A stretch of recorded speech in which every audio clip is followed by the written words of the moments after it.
चीजों का विनाश हो जाता है कि कौन सा? मदांधकार का। इन चीजों में कभी नहीं करना चाहिए।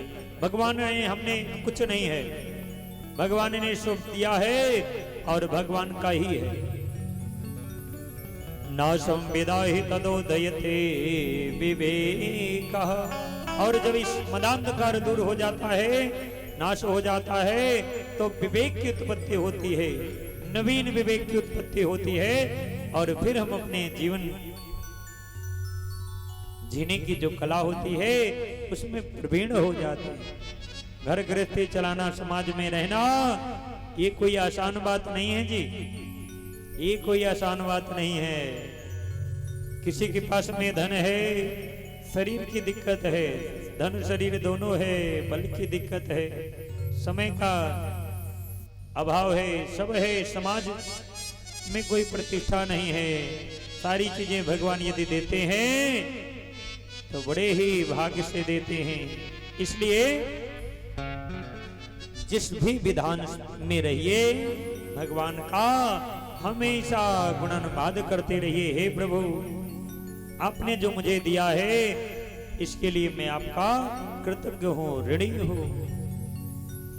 आइए भगवान किस लीला पर चलते हैं, महात्म्य की कथा पर। सच्चिदानंद रूपाय विश्वोत्पत्त्यादि हेतवे तापत्रय विनाशाय श्री कृष्णाय वयं नमः। सच्चिद आनंद कौन है जी? भगवान कौन है जी? सच्चिदानंद कौन है जी? सत है, चित है, आनंद है, जिनका सत चित आनंद है। सच्चिदानंद रूपाय विश्वोत्पत्त्यादि हेतवे। विश्व की उत्पत्ति के हेतु हैं जो वही एक मालिक हैं और कोई नहीं। विश्वोत्पत्त्यादि हेतवे तापत्रय विनाशाय। तापत्र तीन प्रकार के तापों को हरण करने वाले हैं। तापत्रय विनाशाय, तीन तापों को हरण करने वाले हैं। आधि दैविक, आधि भौतिक, आध्यात्मिक। तीनों तापों को हरण करने वाले हैं श्री कृष्णाय वयं नमः, जो तीनों तापों को हरण करने वाले हैं।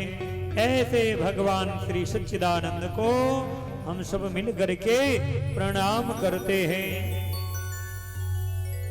और अब पूज्य गुरुदेव सुखदेव भगवान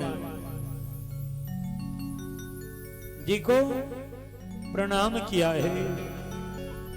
यम प्रभजन्तु मनपेतमपेत कृत्यम द्वैपायनो विरह कातरयाजुहाव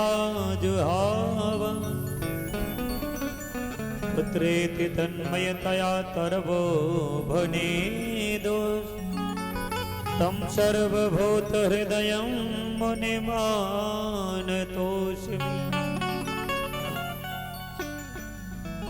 यम प्रभजन्तु मनुपेतम प्रेत कृत्यम। क्या है जी? भगवान पूज्य गुरुदेव सुखदेव मुनि का जो ही प्रादुर्भाव हुआ है, उसी समय उसी क्षण चल पड़े हैं वन विहार के लिए कि मुझे माया में नहीं फंसना है। और जो ही जन्मते ही महाराज सुखदेव मुनि गए हैं वन में विहार करने के लिए, वन में आवास करने के लिए, प्रवास करने के लिए। उसी समय महाराज पूज्य पिता श्री महाराज वेद व्यास जी ने बुलाया है। हे पुत्र कहाँ जा रहे हो? हे पुत्र कहाँ जा रहे हो? हे पुत्र कहाँ जा रहे हो? कार्य लगाई, लेकिन कोई कार्य से जा रहा है तो कहते हैं यदि कार्य को पूर्ण करना है तो पीछे मुड़ करके नहीं देखना चाहिए। इससे कार्य में व्यवधान हो सकता है। वो माया बुला रही है। सुखदेव मुनि ने समझ लिया कि मेरे पिताजी नहीं तो माया पुकार रही है मेरे पिताजी के रूप में, मेरे पिताजी के शब्द में। यदि मैं पीछे मुड़ करके देख लिया तो माया मुझे ग्रसित कर लेगी। कैसे? इसलिए महाराज आज सुखदेव गुरुदेव भगवान ने पीछे मुड़ करके नहीं देखा, चले जा रहे हैं मन में कि मुझे तो भगवान का नाम ही स्मरण करना है। और महाराज अब जो ही जा रहे हैं, पिताजी ने बुलाया लेकिन पिताजी की आवाज नहीं सुना। और जो ही मानसरोवर के पास में जंगल में पहुंचे हैं, आवाज पलट करके आई है, वेदव्यास जी को सुनाई पड़ी, हे पुत्र कहां जा रहे हो, हे पुत्र कहां जा रहे हो।